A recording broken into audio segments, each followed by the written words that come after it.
What does that mean when it comes to esteeming them higher than ourselves? Who is bringing back indigeneity, if not us? As unfair as it may feel and seem, I think it is the mandate of our generation to let go of the blind obedience that has been inculcated in us and that our parents still seek to enforce. What does that mean when it comes to esteeming them higher than ourselves? Who is bringing back indigeneity, if not us?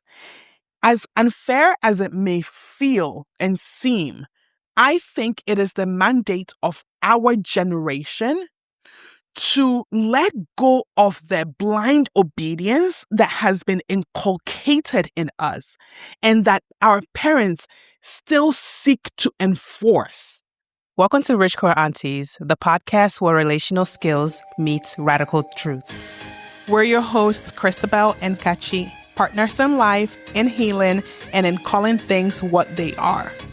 Around here, we believe that liberation lives in how we show up for ourselves and each other. Every episode, we get honest about conflict, care, culture, and connection, especially for those of us navigating life at the intersections of Blackness, queerness, and diaspora. So take a breath. You're in good company. Let's get into it. So I wrote an article this week on my Substack because I went down a rabbit hole trying to figure out what is our history? Like, what is our indigenous history that has not been corrupted by colonialism and white supremacy? And the reason why this even came up was because I wrote a post on Instagram talking about how I was having this conversation with my mom about how we're looking up to her generation for indigenous child rearing techniques. Like, we're holding them to account for things like beating us and insulting us and things like that. And she essentially told me that she feels strongly that we should not be looking up to them for indigenous ways of raising children because they don't know. Their generation don't know, right? So I made that post. Several people came in saying, oh, African indigenous practices are also not great. That they think that we must have beaten our children way back when. Otherwise, why is it so prevalent? It cannot be the white man. We cannot put everything on colonialism. And I mean, of course, like, I knew within me that that was bullshit. But I was like, okay, you know what? Let's go do some research because, I mean, even I get angry about not knowing for sure. And that is, again, the function of colonialism and white supremacy, that we weren't taught these things and we don't know it by rote. But I went down a rabbit hole and I dug up some stuff. And it was a really good exercise, and it's really just the beginning. So you read the post today, and then we decided to record this podcast. What did you think of the post? I mean, I will say, first of all, that for the first act of defense that somebody would say to your not like inherent knowledge or even just your curiosity is to defend a white man first and then say we were bad.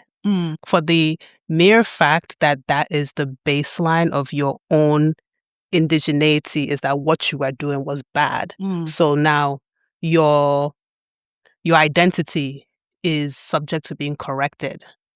Instead of like, oh yeah, I too am curious. I too don't know. Yeah. The mere like confidence to say that just baffles me. And yes, to your post, we don't know. Yeah. And for your mother to have such insight and courage to say, hey, don't look at us. So my parents would never say anything like that. They will staunchly say, I know. In fact, you should obey me. You should respect me. You should be coming to me to find that knowledge. And whatever I give you is truth. I mean, I gotta say that I must have caught her in a good day because she's not always that way. Yeah. I think it's also like now that I'm 40 and she's about to turn 70, we're at a place, and we've spent the last decade trying to be able to have these conversations, because yes, that was her too at some point, where she was just like, Africa, ways of rearing children are superior, spare the rod, spoil the child, all those things. She used to also give those excuses as to how they raise children. And, her excuse would always be like, oh, look at the Americans who don't discipline their children. Look at children and parents don't even talk to each other. So she's been there. So I think really I get more curious, and then I can approach these subjects from a place of just like, okay, it's crazy to be whooping your children, like, because they don't know what children are not supposed to know, right? That's crazy. And then I think it allows us to come to a place of just like, yeah, that's crazy. Yeah. And then we can have those conversations. Yeah. I think like your mother has come across like, yeah, that is kind of crazy. It doesn't make sense that would be the way to raise children, as if it worked for her, as if it worked for anybody. For anybody. Really. And there's this panic that I witness when adults don't know something. They try their best to make sure that you don't find out that they don't know. Because I knew as a young kid that with all the beatings and all the discipline, I knew that it didn't help. Like, as a child, you already know that concept very strongly. So when I was reading your post, it just felt refreshing, that we really have built our whole identity post being groomed by Western ideology, by colonial ideology. Our spirituality is demonized again, as this is the foundation of our birth, is that we are bad inherently. All ties to the genesis of Adam and Eve and humanity, all ties into that whole ideology. You're a sin first, and then you repent in order to become good and worthy for some prize after you die. This story, this narrative is so embedded into the African subconscious that it's like now feels like a birthright. The more you know about that ideology, the more African you are, the more indigenous you are. And it's so like, it's like a cancer.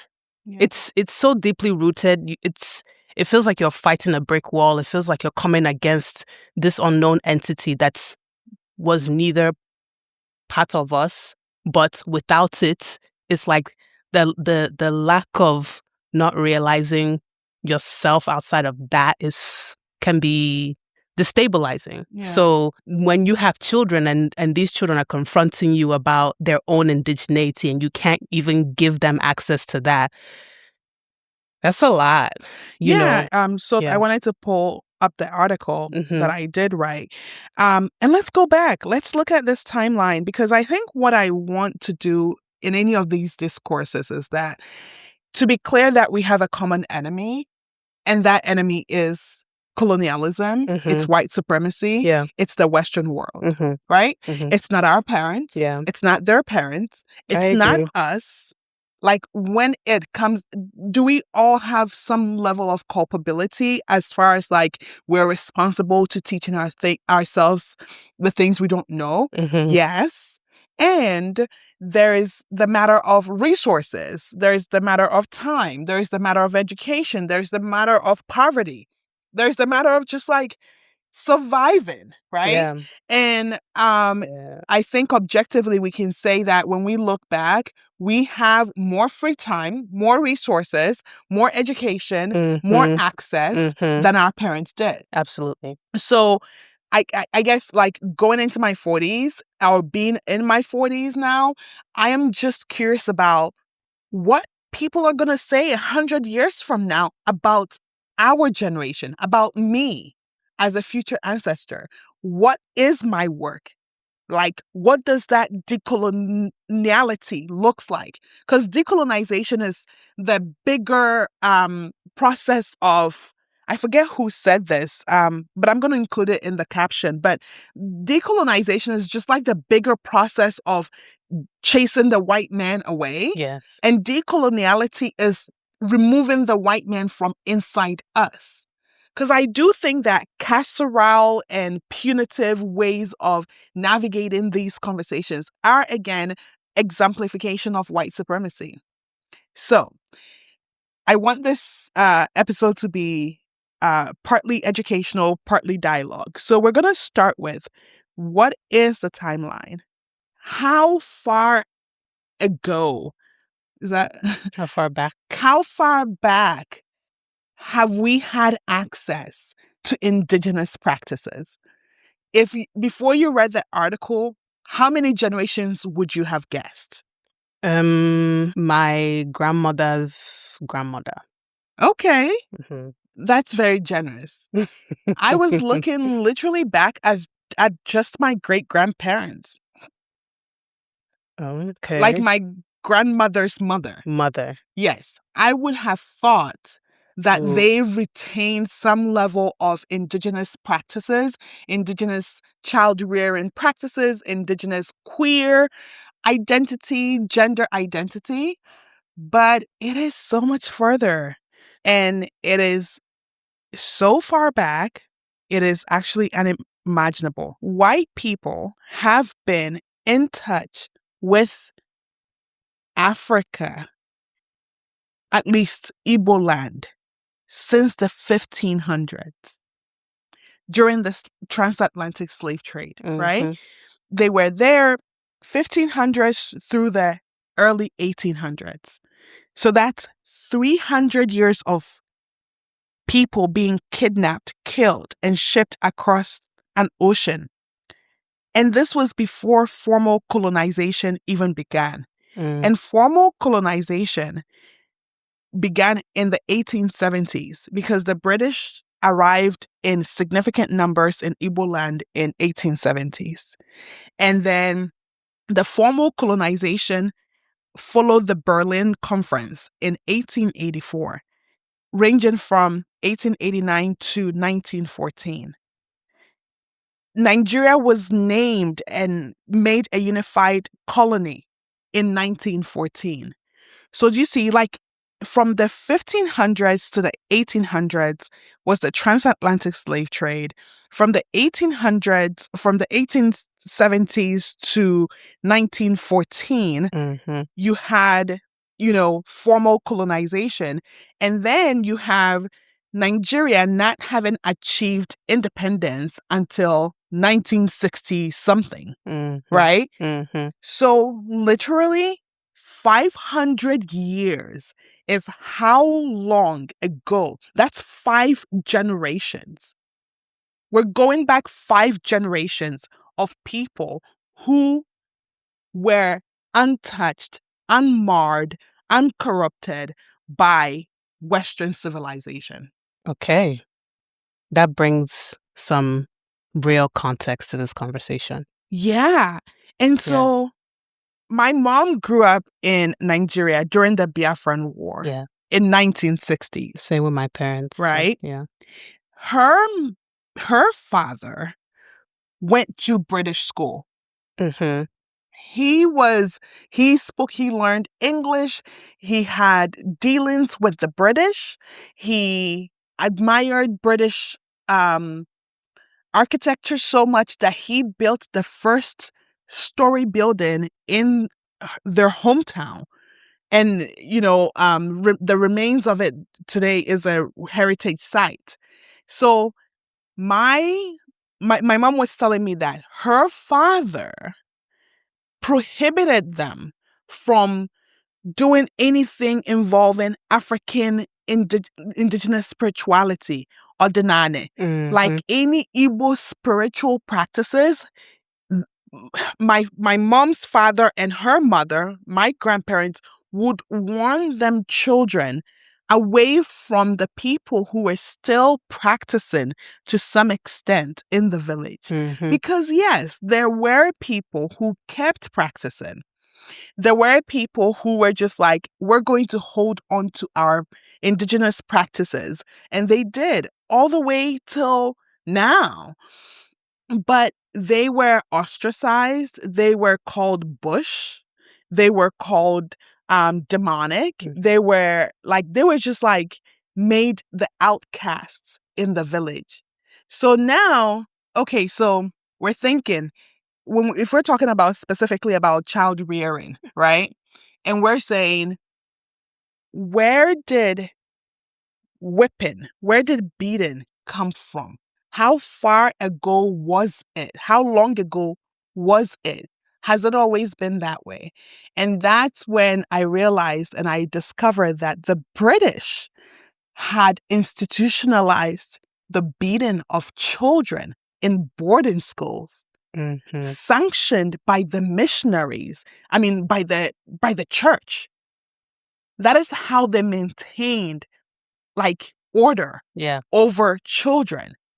Meanwhile, in Igbo land, for instance, children were revered as gods and ancestors because the Igbos believe in reincarnation. Yeah.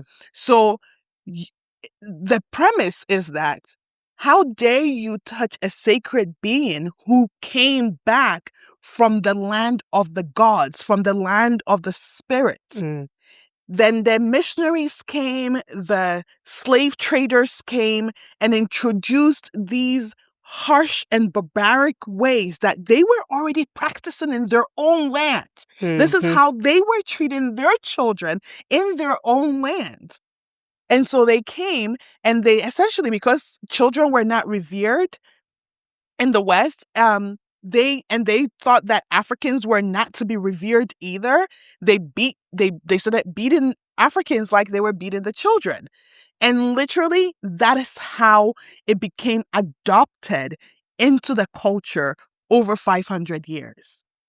Right? So when I'm looking at this, and I'm looking at it from the perspective of, I want to have conversations about re-indigenization. And we cannot have those conversations if we don't even know what that is.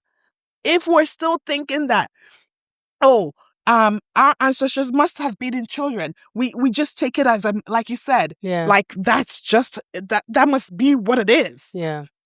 I feel like the mere act of beating someone, like being so callous to act out that behavior onto a living being cannot be from a place of love or care or nurturing. Like you're saying, it's an act of obedience. They want order, they want structure. They beat adults. They instructed adults to then beat children.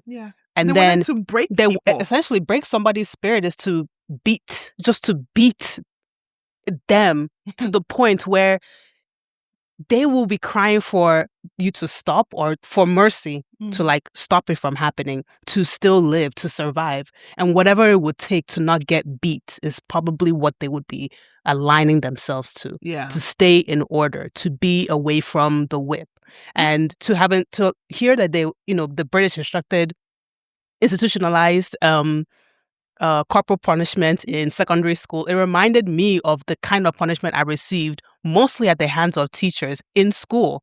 There were some times my grandmother beat me, but most of my beatings came from all of the disciplinarians, the teachers, the headmistress, everybody. It was just like, it was a beating frenzy. It got to a point where I actually acted on not flinching, not being able to be broken by it, to ascend to a place where the pain wouldn't break my spirit. Absolutely. And it, let me read this paragraph for you. It says, the Igbo cosmology held that children were reincarnated ancestors, sacred beings arriving with knowledge from the spirit world.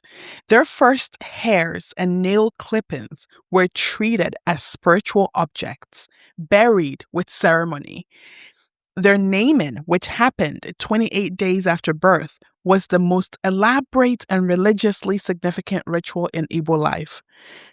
I'm reading this like I didn't write it, but a community event where ancestors were honored, the child welcomed into the living world with collective witness.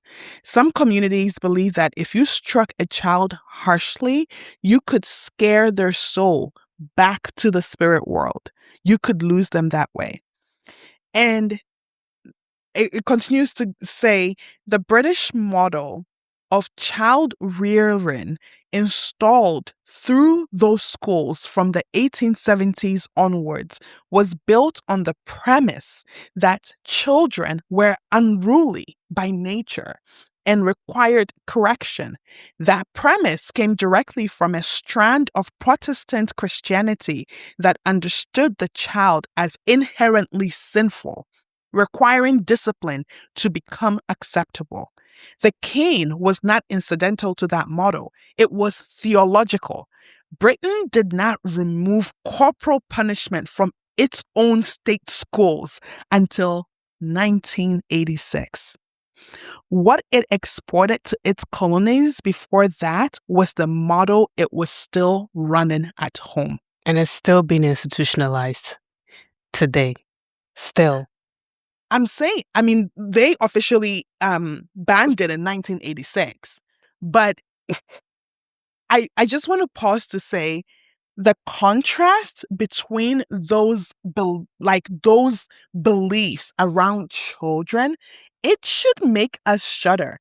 Anybody of African descent who has been dealt corporal punishment by their parents, by their caregivers, should pause and really understand viscerally and somatically that was not of us. It never was. The way we viewed children, the way our ancestors viewed children, was in direct opposition to how Britain and other Western countries viewed children. Whereas we viewed them as sacred, they viewed them as inherently sinful. So what was transmitted to our parents, therefore, was not ancient Igbo tradition. It was colonial management practices repackaged as African culture. So while the confusion is understandable, the conflation of the two is wrong and unacceptable. It's really that the desensitization to brutality that keeps this kind of practice ongoing, that a person can abuse someone and feel nothing. That's pure savagery. And that's very chilling in my spirit. And that's what they accused us of, because we did not wear clothes or our breasts were free. Because they accused us of savagery. Because we were part of nature. Because we had never seen a mirror. Because we used the stream as our reflection, and we used people as our reflection, and we used the land as our reflection. And because we were welcoming as a people to them, they had the opportunity to subjugate us to such an extent that we don't even know what is ours. But they knew we knew what was ours. They knew how we knew what was ours. And today. Today. Before all the institutionalization happened, they knew how we revered children. That's why they wanted to make sure that we forget. Yeah. It was confusing to them, probably. It's how can you let these kids run around? Yes, I see confusion, but I also see that they knew it was an act of resistance to them being in our society. Yeah. Confusion feels so avoidant of accountability. Yeah. Look, I didn't know. And no, they knew. No, I hear you. No, I hear you in that. They know. Yeah. And I think also for me, outside of really understanding who the common enemy is and what we're all what we should all be fighting against, instead of just preaching the same nonsense. Outside of that, it's what is the practical application today, right?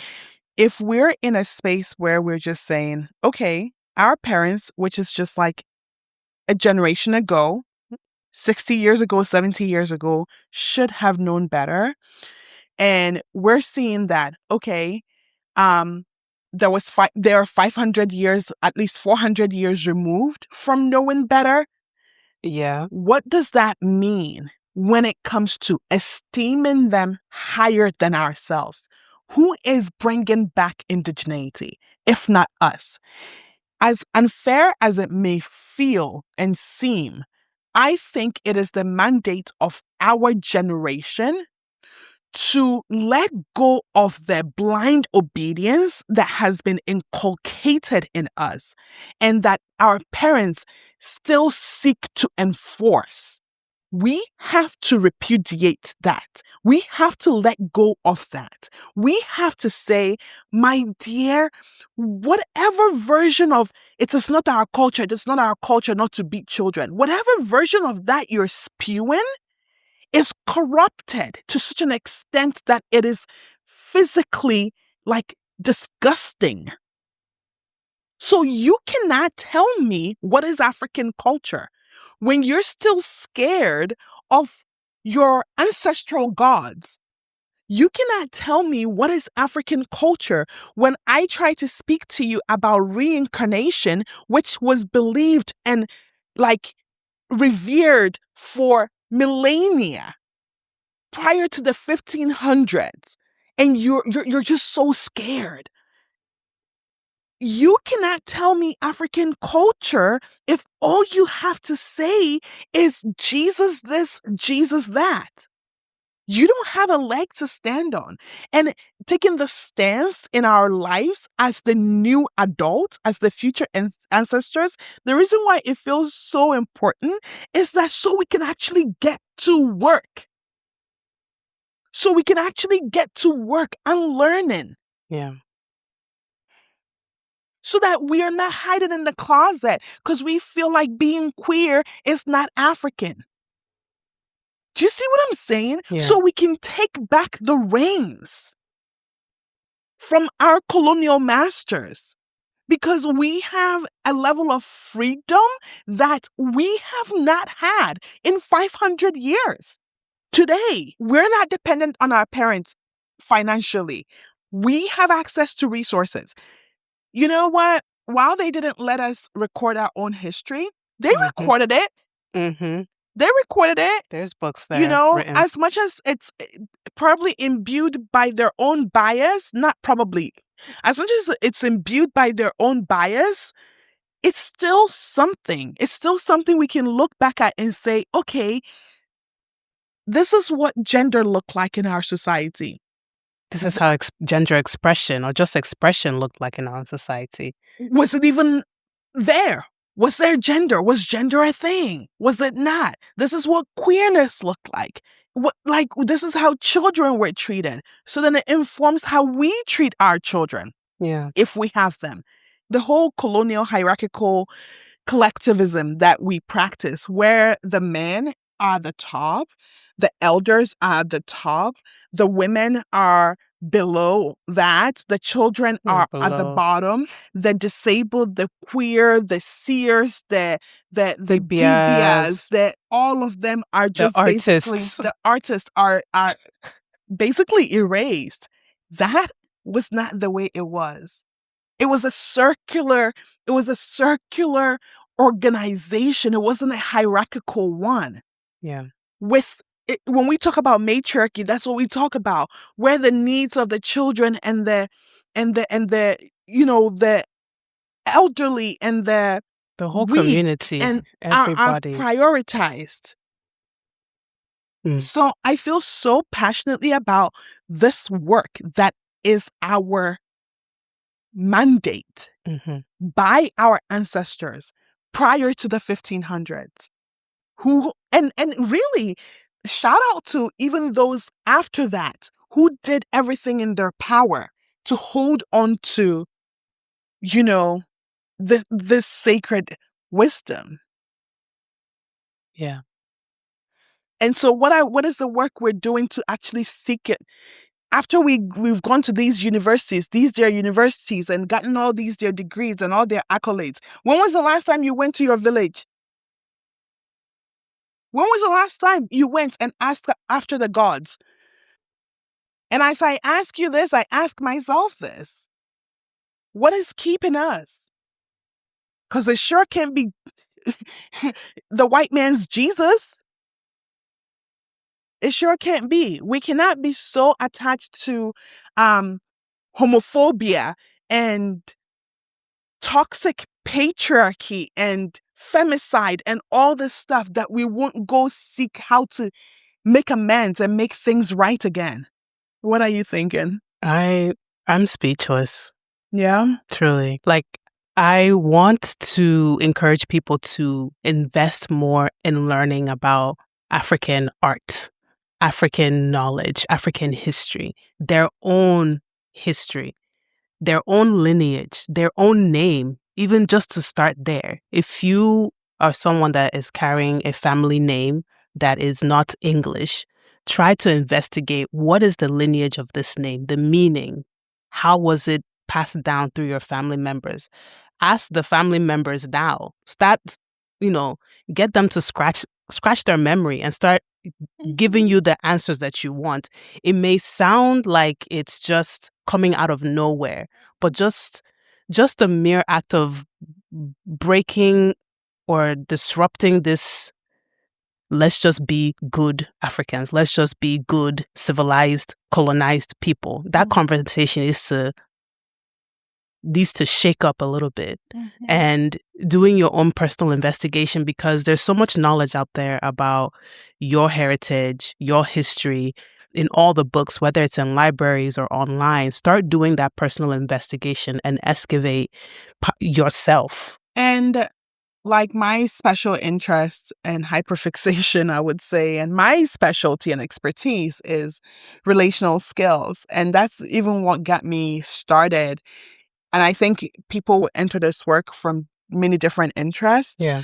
And I like what you said about like look into the arts and, things like that. For me, I think I kept hearing from a lot of Africans, especially, but also a lot of people from the global majority, this whole thing about living double lives, right? Like they can't show up as themselves. They see me with tattoos and they're like, how, because of parents, because of family, because of culture. And it makes me deeply sad because the parents and culture and all these things you're talking about ain't even yours. Yeah. Ain't even yours. It's like you treat them as your colonial masters. Still. Which is so and it's so maddening to me. Oh. If you can look at me with my tattoos as an African woman and you cannot see where it comes from, and you think it is a rebellion versus like coming home, yeah, that is sad. That is really sad.